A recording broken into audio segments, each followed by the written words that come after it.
Are you happy now? You get to say hi? Okay, good night, kiddo.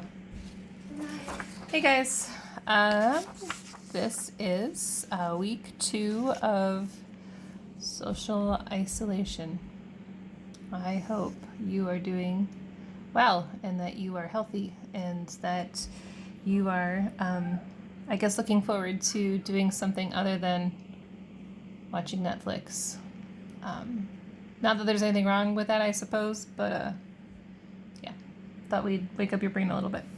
So this is the packet that I posted on the Google Classroom.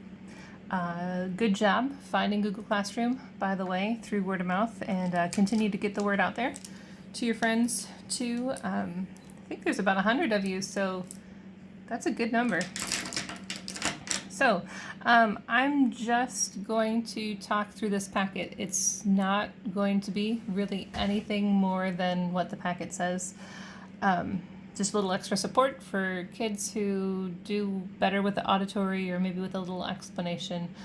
You do not have to watch this whole thing. You will probably, I don't know, damage your brain by watching the whole thing. But you can, I mean, if you really want to. Or you can just skip ahead to the day you need. So here we go. So I wrote, hi kids. I hope you're staying safe and healthy. I do miss seeing and teaching you guys, and that's not sarcasm. I mean that sincerely. So this week we are all, that means 3rd through 9th hour, going to do a little study of the Pythagorean Theorem.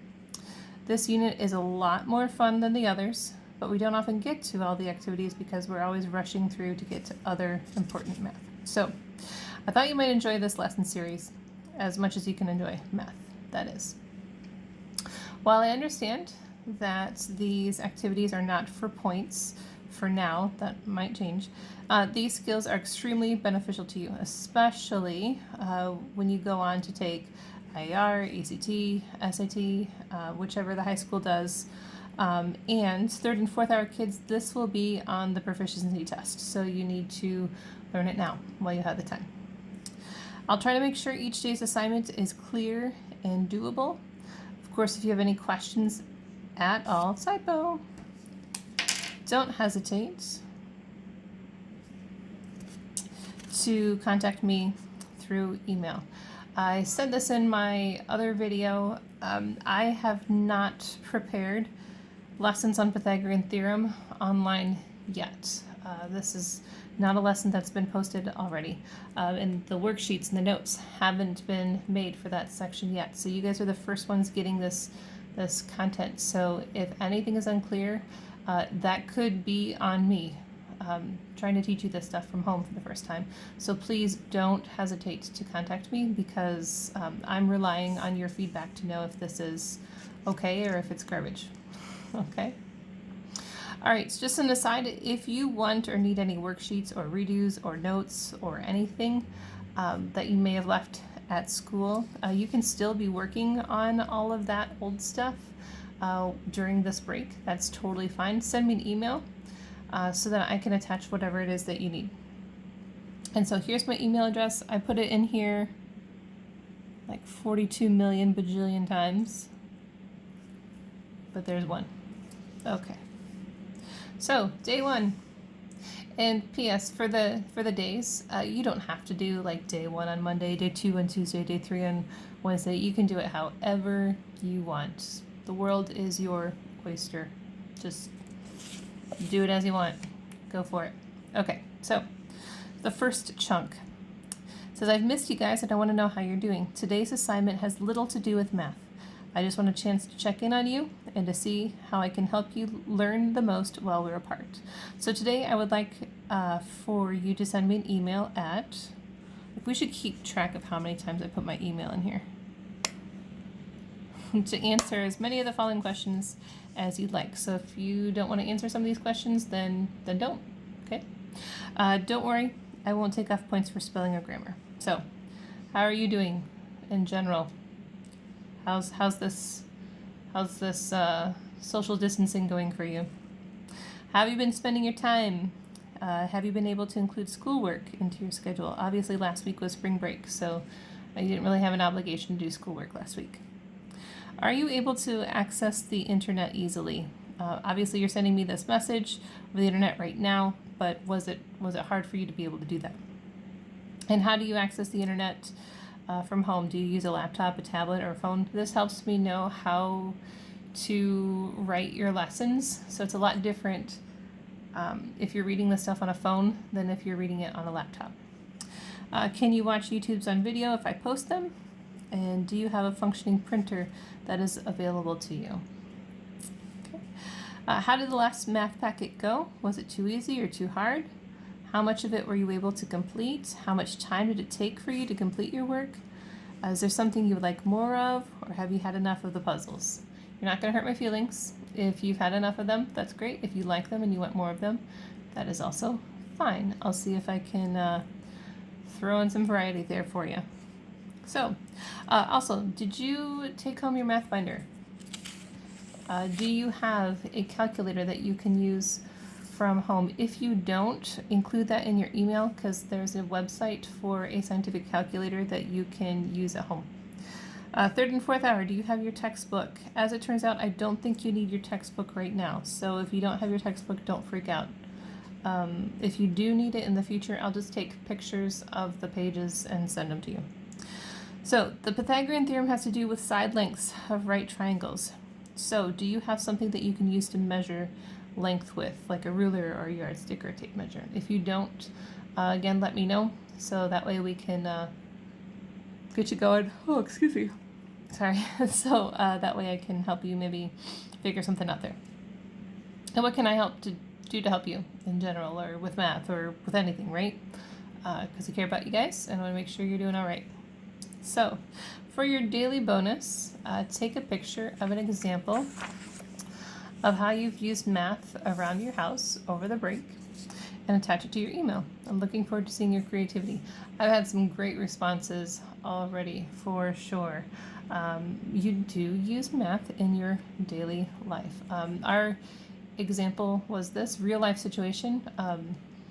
We were actually in a toilet paper crisis. I know it might be an overshare, but we have some really great neighbors who were given some toilet paper, and the nice lady neighbor offered to share with us. And so we're of the camp of, if you don't need it, don't take it, right? Because hoarding stuff is what causes shortages and that sort of thing. So obviously we want to take advantage of the offer if we needed it, but we didn't want to if we didn't.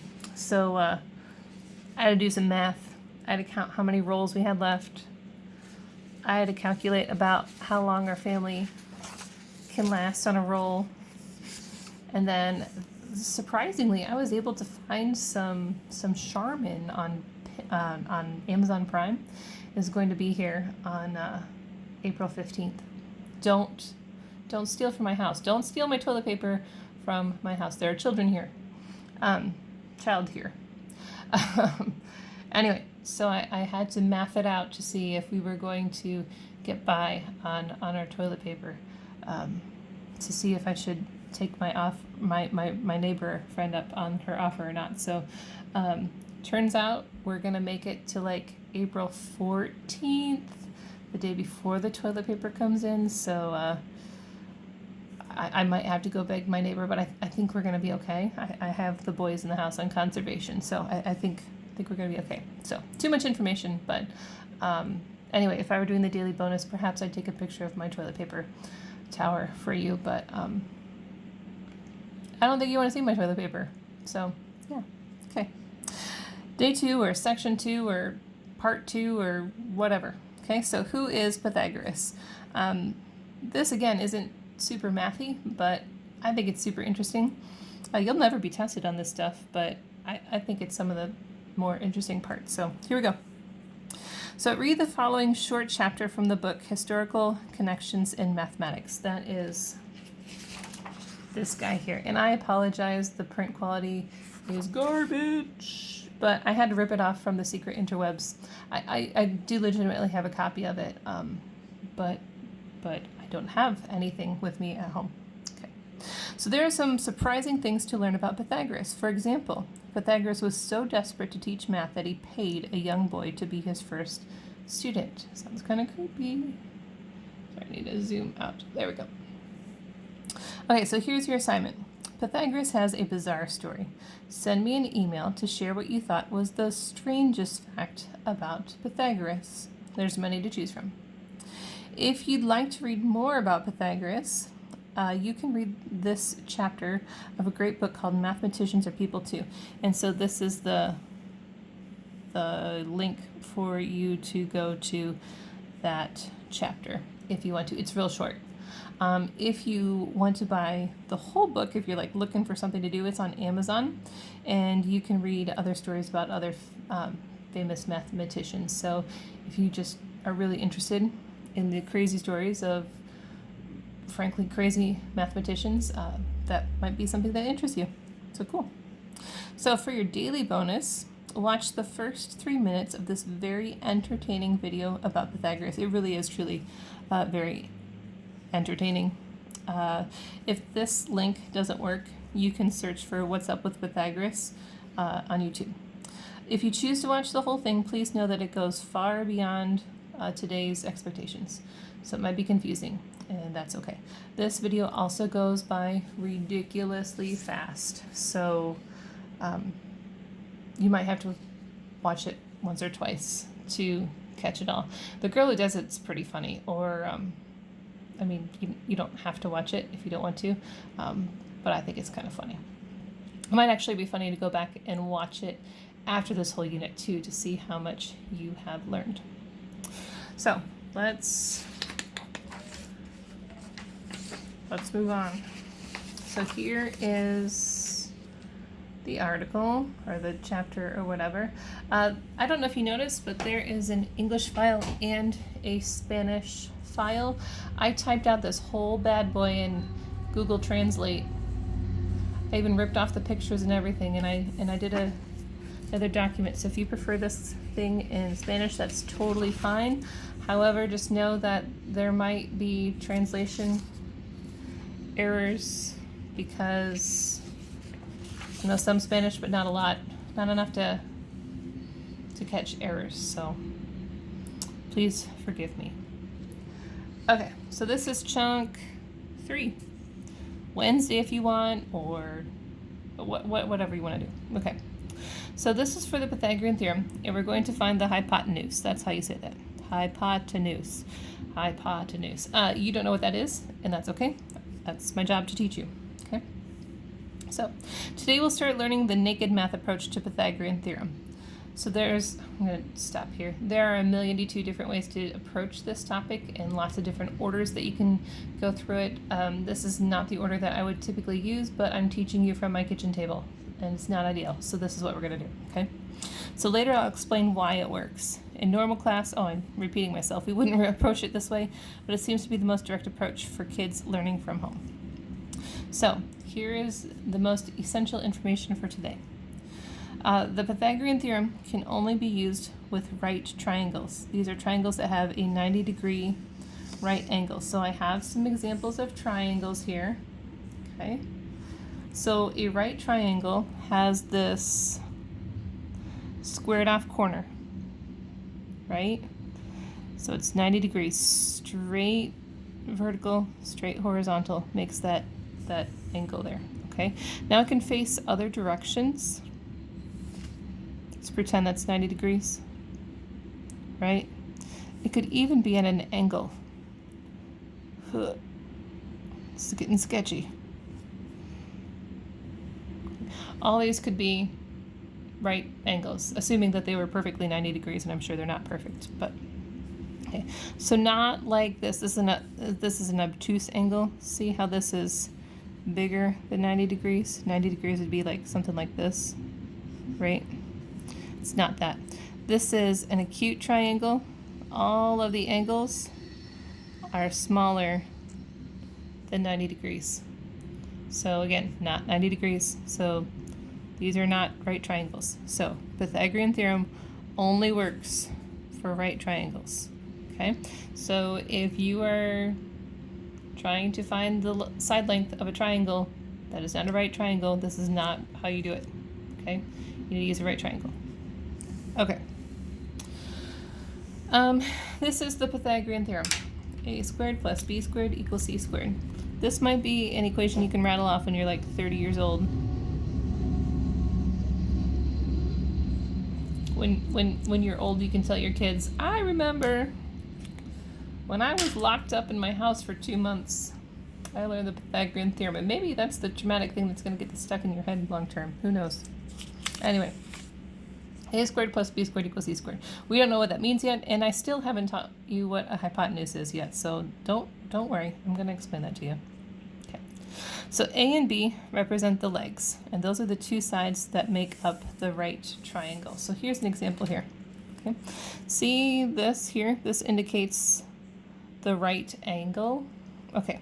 So the leg, the plural, legs,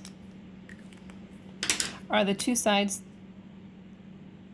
that come together to form the right angle.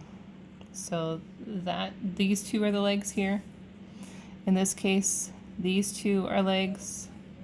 In this case, these two are legs. In this case, these two are legs. Okay? The two parts that make up the right angle. Usually the right angle has a little box in the middle. It means right angle, but not always. Okay? All right, it doesn't matter which one is A and which one is B, just as long as they're legs. So this could be B and this could be A, okay? This could be A and B, or it could be B and A. Doesn't matter, okay? All right. Now C represents this thing called the hypotenuse. That's a fancy name for the longest side of the triangle. So this guy is the longest side. This is the hypotenuse. Hypotenuse. Okay? It's also opposite of the right angle, right? Opposite, opposite, opposite, and also the longest, okay? And so the longest, or the hypotenuse, is going to be the C. Cool. All right, so that's where we get the A and the B and the C for the equation that we're going to use. All right, so what's the point of this? The purpose of the Pythagorean theorem is to find an unknown side length. So for example, I have this right triangle. These are the legs, A and B, or B and A. It really doesn't matter. But we don't know the diagonal, okay? Do you remember what it's called? Yeah, this is the hypotenuse. That's the C. Okay, so the purpose of the Pythagorean theorem is so that we can find that length. Next page. So, to use the Pythagorean theorem, we're just substituting the two things that you do know, the two side lengths, in for their corresponding variables to solve for the third unknown side length. So today, we are only going to solve for an unknown hypotenuse. So, using the above example, rather than reading this through first, I'm going to talk you through on the previous page. And then when I read it through on the page I just left again, that'll be kind of a review, okay? So the equation goes like this: a squared plus b squared equals c squared, okay? A is 4. So I'm going to do 4 in parentheses to show that I got that number from some other place, squared, plus b squared equals, I don't know, x. X is representing I don't know. Okay. All right, now pre-algebra classes, you know this. This flying 2 is called an exponent, and that tells you how many times this base is being multiplied with itself. We haven't really hit on that much for algebra. So this means 4 times 4. This means 3 times 3, not 3 times 2, okay? It means 3 times itself 2 times. Now you don't have to write this line when you're doing yours, but I'm writing it out for the sake of notes so that you know how the heck you got this information, right? 4 times 4 is 16. 3 times 3 is 9. And we're just simplifying all the way down. 16 and 9 make 25 equals x squared. Now this isn't solved yet because x isn't really by itself. x's squared, okay? The reverse of squaring a number is finding its square root. Again, another thing that algebra hasn't done yet. So what this means is what number times itself gives me 25. Not what number times 2, what number times itself. What number times itself gives us 25? Yeah, 5. 5 times 5 is 25. Square root of 25 is 5, because 5 times 5 is 25. And of course we know to write it the flipped way, right? X equals 5. And if there were units, right, centimeters or whatever, you would label it appropriately. Now, before you move on, make sure it makes sense, because the hypotenuse is supposed to be the longest side, okay? So if it's supposed to be the longest side, your answer should be bigger than the legs. Is 5 bigger than 4 and 3? Yes, it is. It also shouldn't be something like a negative number, right? Can we have negative length? I mean, not unless we're like in a weird dimension, right? But that's not a thing, okay? Okay, so maybe you need this explanation, maybe you don't, but this is a recap of what we've just done, just in case I've lost you, okay? So this is the same problem that I just talked you through. So here's our equation, a squared plus b squared is c squared. So we substituted the 4 and the 3 in for a and b. Remember, those two could have been flipped, right? These are the known side lengths of the angle in this example, and they're the legs a and b because they form the right angle. A and b could have been switched, it doesn't matter. So we could have said 3 squared plus 4 squared equals x squared. You'd get the same answer. So the unknown length is the longest leg, and that's the hypotenuse. So we used x to represent the unknown, the I don't know. So then that flying 2 means to square the base number. When I say big number, I don't mean the largest one. I mean like the size-wise. See how that 4 is bigger than the 2? That's called the base, right? Okay. Or to multiply it by itself. So 4 multiplied by itself is 16. 3 multiplied by itself is 9. Okay. And then I kind of showed you how squaring a number works, like what we did. Again, you don't have to show this step in your work, but I wanted to explain to you how we got that. And then we'll simplify by adding the 16 and the 9 to get 25. Isolate x by finding the square root of each side. So the square root is one of two equal factors of a number. You can use a calculator, especially if you don't know these. If, again, you don't have a scientific calculator at home, we're eventually going to get to decimals. So again, send me an email and I can send you the link for the free online scientific calculator. So like what we said, to put it casually, what number times itself will give you the number inside of the square root symbol. And then at your answer, stop here and consider if this solution makes sense. A leg should always be smaller than the hypotenuse. Also, it wouldn't make sense for the length to be a negative, right? So, okay. Now we've gone through that twice. If you are still confused, because you're not always going to remember or learn everything perfectly from a video after seeing it just 2 times, right? So you can go to this website. I'm not gonna lie, the lady's kind of creepy, but she does a very great job of directly explaining exactly what to do, and maybe seeing it from her will help you. So, okay, I'm just telling you it's not the most exciting thing in the world, but again, it's helpful, so whatever works, right? Okay, so at the bottom here, we have some for you to try. Maybe I'll get you started on a couple here, just to be kind, okay? I don't care if you do your work on lined paper and just hang on to it until you get back to school, or you can do your work on lined paper or the worksheet if you print it out, that doesn't matter. You can take a picture of it and send it to me. You can write your answer in a Google Doc. I don't care what you do, just do whatever's easier for you. I don't know if you can hear the train or not. Sorry about that. Okay, I'll get you going on a couple of these. I don't want to give you all the answers because there's only 4. So again, the equation you're using is a squared plus b squared equals c squared. Now, not to be a spoiler, but this lesson, for each of them, we're solving for the c. In the next lesson we won't be, okay? So for each of these, this will be x squared, okay?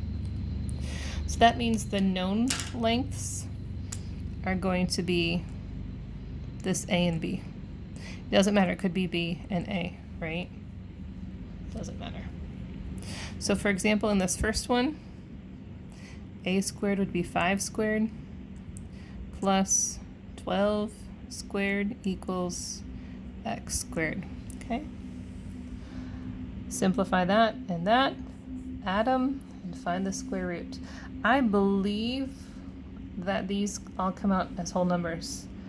I'm not completely sure, because sometimes I make mistakes, but I think they come out to whole numbers, okay?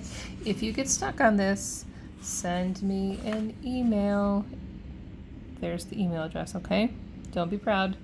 And also don't get flustered or stressed out or worked up. Like, just stop. If it's making you frustrated, just stop. Send me a message. Okay. So this is your bonus. Find at least one right triangle in your daily life and take a photo of it. Extra bonus points if you find one outside, because we're all going crazy, cooped up in our houses, and we need to get outside, right? Okay. So that's just for fun. Also, let me know if this lesson was clear, if you understood it, if you can do your homework well, if there's anything else that I can do to help you, right? That would be really helpful. Okay, even if you can't find a photo of a right triangle in your life, at least let me know how you're doing with this. Okay. Whew. 26 minutes in, guys. Wow, they're like persevering. How many pages do we have left? Ooh, you're counting down? I'm counting down too. Holy heck. All right, we got this. I need a drink of water. It'd be cool if my glass was a right triangle. I guess not. Actually, it might spill. Anyway, all right, sorry. Okay. All right, part 4. The Pythagorean Theorem. This time we're going to find the leg. I lost my leg. Okay, so let's see how much you remember from yesterday. So try filling in the blanks without looking back at your notes, and then you can go back and find any answers that you missed. So let me read it through for you, and you can fill in what you know. So the Pythagorean Theorem can only be used with what kind of triangles? These are triangles that have a 90-degree right angle. The Pythagorean Theorem is a squared plus b squared equals what? A and b represent what? These are the two sides that make up the right angle. It doesn't matter which is a or b, just as long as they are both legs. C represents the hypotenuse, which is a fancy name for the what side of the triangle. It's also the opposite side of the right triangle, or angle, sorry. And the purpose of the Pythagorean Theorem is to find an unknown side what.